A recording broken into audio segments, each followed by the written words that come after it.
Hello बच्चों, कैसे हैं आप बच्चों। आज हम पढ़ेंगे कक्षा 8 सामाजिक अध्ययन के अंतर्गत हमारे अतीत विषय का दूसरा अध्याय व्यापार से साम्राज्य तक कंपनी की सत्ता स्थापित होती है।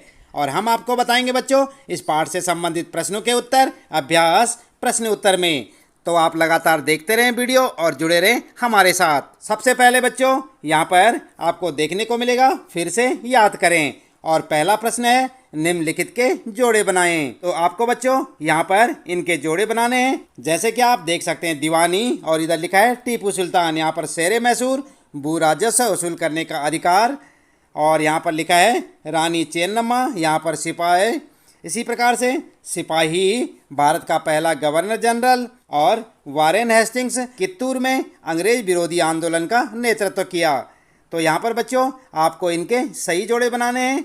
तो किस प्रकार से बनाएंगे, आइए उत्तर में देख लेते हैं। उत्तर लिखेंगे दीवानी के साथ लिखेंगे आप भू राजस्व वसूल करने का अधिकार, ठीक है।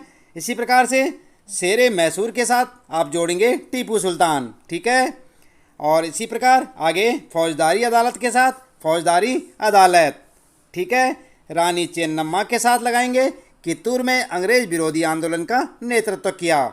और सिपाही के साथ जोड़ेंगे सिपाही, ठीक है। वारेन हेस्टिंग्स के साथ भारत का पहला गवर्नर जनरल, ठीक है बच्चों। और आपके पहले प्रश्न का उत्तर हो जाएगा, यानी कि ये जोड़े बन जाएंगे। इसके बाद दूसरा प्रश्न है यहाँ पर खाली स्थान भरें। और यहाँ पर क्या है आपके लिए बंगाल पर अंग्रेजों की जीत। और यहाँ पर खाली स्थान दे रखा है कि जंग से शुरू हुई थी। तो यहाँ पर क्या लिखेंगे आप बच्चों खाली स्थान में, आइए देख लेते हैं। उत्तर में आप देखेंगे प्लासी, क्या लिखेंगे प्लासी। बंगाल पर अंग्रेजों की जीत प्लासी की जंग से शुरू हुई थी, ठीक है। इस प्रकार से आप इसे लिख सकते हैं। इसके बाद अगला है हैदर अली और टीपू सुल्तान। यहाँ पर फिर खाली स्थान दे रखा है के शासक थे। तो कहाँ के शासक थे बच्चों, यहाँ पर लिखेंगे मैसूर, ठीक है। और अगला है तीसरा डलहौजी ने, यहाँ पर खाली स्थान है का सिद्धांत लागू किया। तो किसका सिद्धांत लागू किया, विलय का, ठीक है। यहाँ पर लिखेंगे विलय का सिद्धांत। और इसके बाद है फिर अगला मराठा रियासतें मुख्य रूप से भारत के, और यहाँ पर खाली स्थान है भाग में स्थित थी। तो कौन से भाग में, दक्षिण, यहाँ पर लिखेंगे दक्षिण, ठीक है। देख रहे ना आप उत्तर में, यहाँ पर लिखेंगे दक्षिण भाग में स्थित थी। और आपके प्रश्न का उत्तर हो जाएगा। इसके बाद बच्चों तीसरा प्रश्न है यहाँ पर सही या गलत बताएं। तो यहाँ पर आपको सही गलत बताना है बच्चों। क्या है मुगल साम्राज्य 18वीं सदी में मजबूत होता गया। तो सही है या गलत, आप लिखेंगे गलत, ठीक है। इसके बाद एक है English east India company Bharat के साथ व्यापार करने वाली एकमात्र यूरोपीय कंपनी थी। सही या गलत है बच्चों, उत्तर में आप लिख सकते हैं गलत। इसके बाद है अगला महाराजा रणजीत सिंह पंजाब के राजा थे। तो सही या गलत बच्चों, उत्तर में लिखेंगे सही। अगला है घ अंग्रेजों ने अपने कब्जे वाले इलाकों में कोई शासकीय बदलाव नहीं किए। तो सही या गलत बच्चों, उत्तर में लिखेंगे गलत, ठीक है। और आपके तीसरे प्रश्न का उत्तर हो जाएगा। इसके बाद बच्चों यहाँ पर आपके लिए शुरू होते हैं, आइए विचार करें। और चौथा प्रश्न है यूरोपीय व्यापारिक कंपनियां भारत की तरफ क्यों आकर्षित हो रही थी। तो जानते हैं आप बच्चों क्यों आकर्षित हो रही थी, आपने पाठ में पढ़ा होगा। उत्तर में आप लिख सकते हैं बच्चों यूरोपीय व्यापारिक कंपनियों के भारत की तरफ आकर्षित होने के निम्नलिखित कारण थे। और कारण लिखेंगे यहाँ पर नंबर 1, यूरोपीय कंपनियों ने भारत के साथ व्यापार में अपार संभावनाएं देखी। नंबर दूसरा कारण यूरोपीय देशों में भारत की अनेक वस्तुओं की भारी मांग थी, जैसे कपास, रेशम, काली मिर्च, लौंग, इलायची और दालचीनी इत्यादि। आपने पाठ में पढ़ा होगा ना ये सब। इसके बाद तीसरा लिखेंगे वे भारत में कम कीमत पर सामानों की खरीद कर वापस यूरोप जाकर उन्हें ऊंची कीमतों पर बेच सकते थे, ठीक है बच्चों। इन्हीं व्यापारिक संभावनाओं के कारण यूरोपीय कंपनियां भारत की ओर आकर्षित हो रही थी। आई बात समझ में। इसके बाद पांचवा प्रश्न है बंगाल के नवाबों और ईस्ट इंडिया कंपनी के बीच किन बातों पर विवाद थे। तो जानते हैं आप बच्चों, उत्तर में आप लिख सकते हैं बंगाल के नवाबों और कंपनी के बीच विवाद के कारण। और हेडिंग डालकर लिखें नंबर 1, नवाबों ने कंपनी को छूट देने से मना कर दिया था। नंबर 2, नवाबों ने कंपनी को व्यापारिक अधिकार देने के लिए बहुत अधिक धनराशि की मांग की।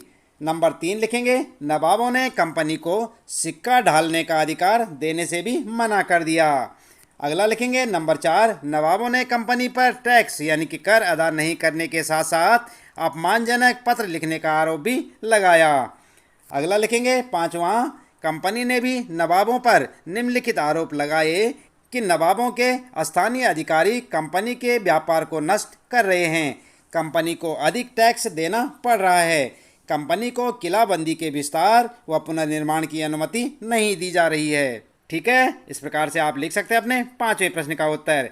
छठा प्रश्न है बच्चों, दीवानी मिलने से ईस्ट इंडिया कंपनी को किस तरह फायदा पहुंचा। तो जानते हैं आप बच्चों किस तरह फायदा पहुंचा कंपनी को। उत्तर में आप लिख सकते हैं, दीवानी मिलने से कंपनी को फायदा, और हेडिंग डालकर लिखें बच्चों डैश करके। नंबर 1, दीवानी मिलने के कारण कंपनी को बंगाल के विशाल राजस्व संसाधनों पर नियंत्रण मिल गया। नंबर 2, कंपनी भारत से ज़्यादातर वस्तुएं ब्रिटेन से लाए गए सोने चांदी के बदले खरीदती थी, लेकिन अब उसे ब्रिटेन से सोना चांदी लाने की आवश्यकता ही नहीं रही।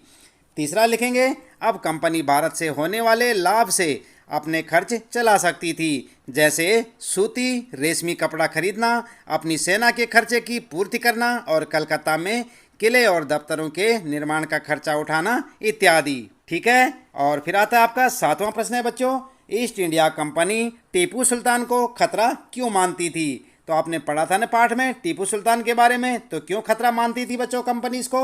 तो क्या लिखेंगे उत्तर में। उत्तर में आप लिख सकते हैं, टीपू सुल्तान को कंपनी द्वारा खतरा मानने के कारण।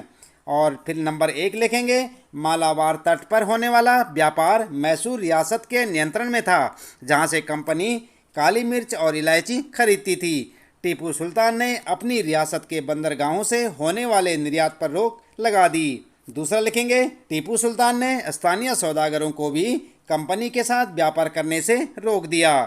तीसरा लिखेंगे, टीपू सुल्तान ने भारत में रहने वाले फ्रांसीसी व्यापारियों से घनिष्ठ संबंध स्थापित किए और उनकी मदद से अपनी सेना का आधुनिकीकरण किया।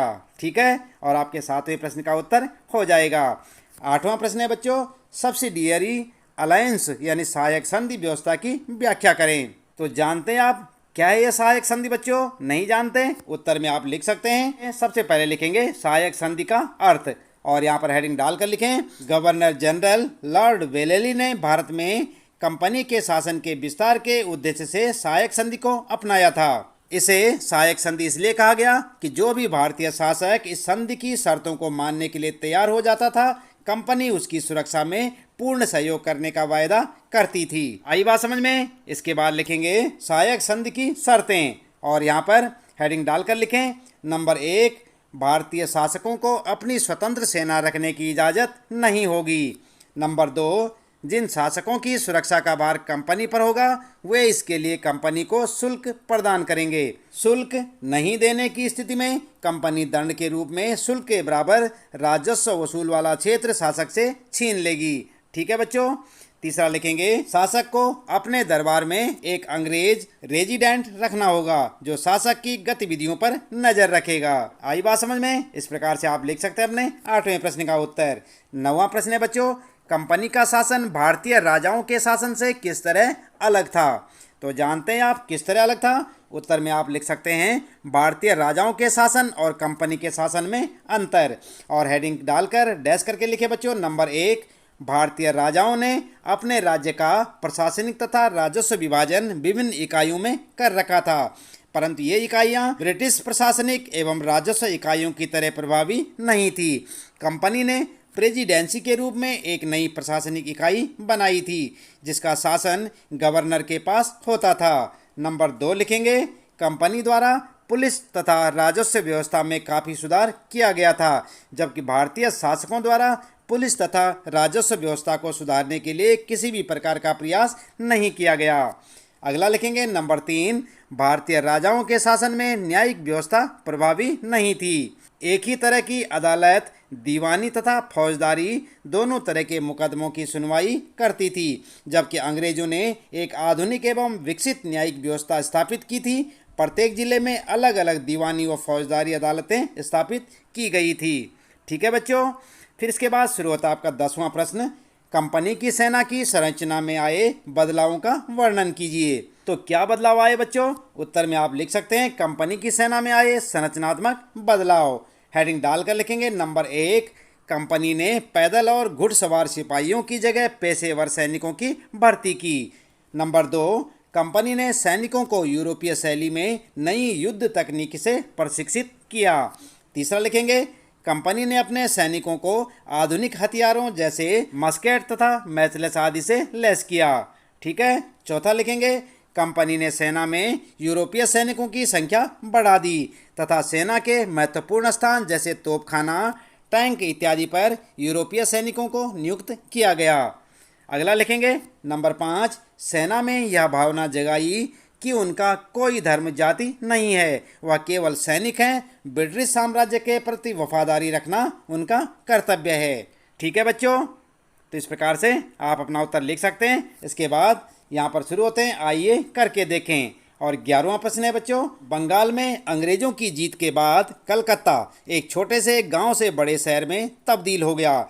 औपनिवेशिक काल के दौरान शहर के यूरोपीय और भारतीय निवासियों की संस्कृति, शिल्प और जीवन के बारे में पता लगाएं। तो लगा सकते हैं आप पता बच्चों। उत्तर में आप लिख सकते हैं औपनिवेशिक काल के दौरान शहर के यूरोपीय और भारतीय निवासियों की संस्कृति, शिल्प और जीवन में निम्नलिखित बदलाव आए। और नंबर 1 लिखेंगे औपनिवेशिक काल में कलकत्ता एक प्रशासनिक केंद्र बन गया था। यूरोपीय लोग उच्च स्तरीय सुविधाओं से पूर्ण क्षेत्रों में रहते थे, जबकि भारतीय लोग अनियोजित, सघन और सुविधाहीन क्षेत्रों में रहने को मजबूर थे। दूसरा लिखेंगे कलकत्ता का विकास भारत के प्रमुख सांस्कृतिक रंगमंच केंद्र के रूप में हुआ था। नाटक, सामूहिक रंगमंच, भारतीय शास्त्रीय संगीत, धार्मिक तथा सांस्कृतिक उत्सवों आदि में लोग उत्साहपूर्वक भाग लेते थे। ठीक है। तीसरा लिखेंगे औपनिवेशिक शासन के दौरान कलकत्ता कई शानदार इमारतों का साक्षी बना। इसमें मिस्री, रोमन, प्राच्य तथा भारतीय मुस्लिम कलाकृतियों का उपयोग किया गया। भारतीय संग्रहालय, विक्टोरिया मेमोरियल इत्यादि इसके कुछ उदाहरण हैं। ठीक है। इसके बाद शुरू होता आपका 12वां प्रश्न है, निम्नलिखित में से किसी एक के बारे में तस्वीरें, कहानियाँ, कविताएं और जानकारियाँ इकट्ठी करें। झांसी की रानी, महादेव जी सिंधिया, हैदर अली, महाराजा रणजीत सिंह, लॉर्ड डलहौजी या आपके इलाके का कोई पुराना शासक। तो आपने इनमें से किसी एक के बारे में लिखना है बच्चों। तो क्या लिखेंगे? उत्तर में आप लिख सकते हैं, चाहे तो आप अपने हिसाब से लिखें और चाहे ऐसे लिखें। यहाँ पर आपको बता रहे हैं महाराजा रणजीत सिंह के बारे में। तो सबसे पहले आप लिखेंगे महाराजा रणजीत सिंह और हेडिंग डालकर लिखें महाराजा रणजीत सिंह का जन्म पंजाब के राज परिवार में हुआ था। उन्हें 1801 में पंजाब का महाराजा घोषित किया गया। वे एक महान शासक थे। उन्होंने अपनी प्रजा को अभिव्यक्ति एवं उपासना की स्वतंत्रता दे रखी थी। उन्होंने सभी धर्मों का सदैव सम्मान किया। ठीक है बच्चों, इस प्रकार से आप लिख सकते हैं महाराजा रणजीत सिंह के बारे में। तो बच्चों, इस प्रश्न के साथ ही इस पाठ से संबंधित प्रश्नों के उत्तर यहाँ पर समाप्त होते हैं। उम्मीद है कि आपको अच्छे से समझ आए होंगे। हर रोज इसी प्रकार कक्षा 8 सामाजिक अध्ययन के सभी विषयों के सभी पाठों के प्रश्न उत्तर जानने के लिए आप लगातार देखते रहें वीडियो, जुड़े रहें हमारे साथ। और यदि आप चैनल में पहली बार आए हैं तो चैनल को सब्सक्राइब अवश्य कर दें, बेल आइकन भी दबा दें बच्चों, ताकि आपको आने वाली प्रत्येक पाठ की वीडियो की नोटिफिकेशन मिलती रहे। मिलते हैं अगली वीडियो में नए पाठ के कुछ नए प्रश्न उत्तरों के साथ।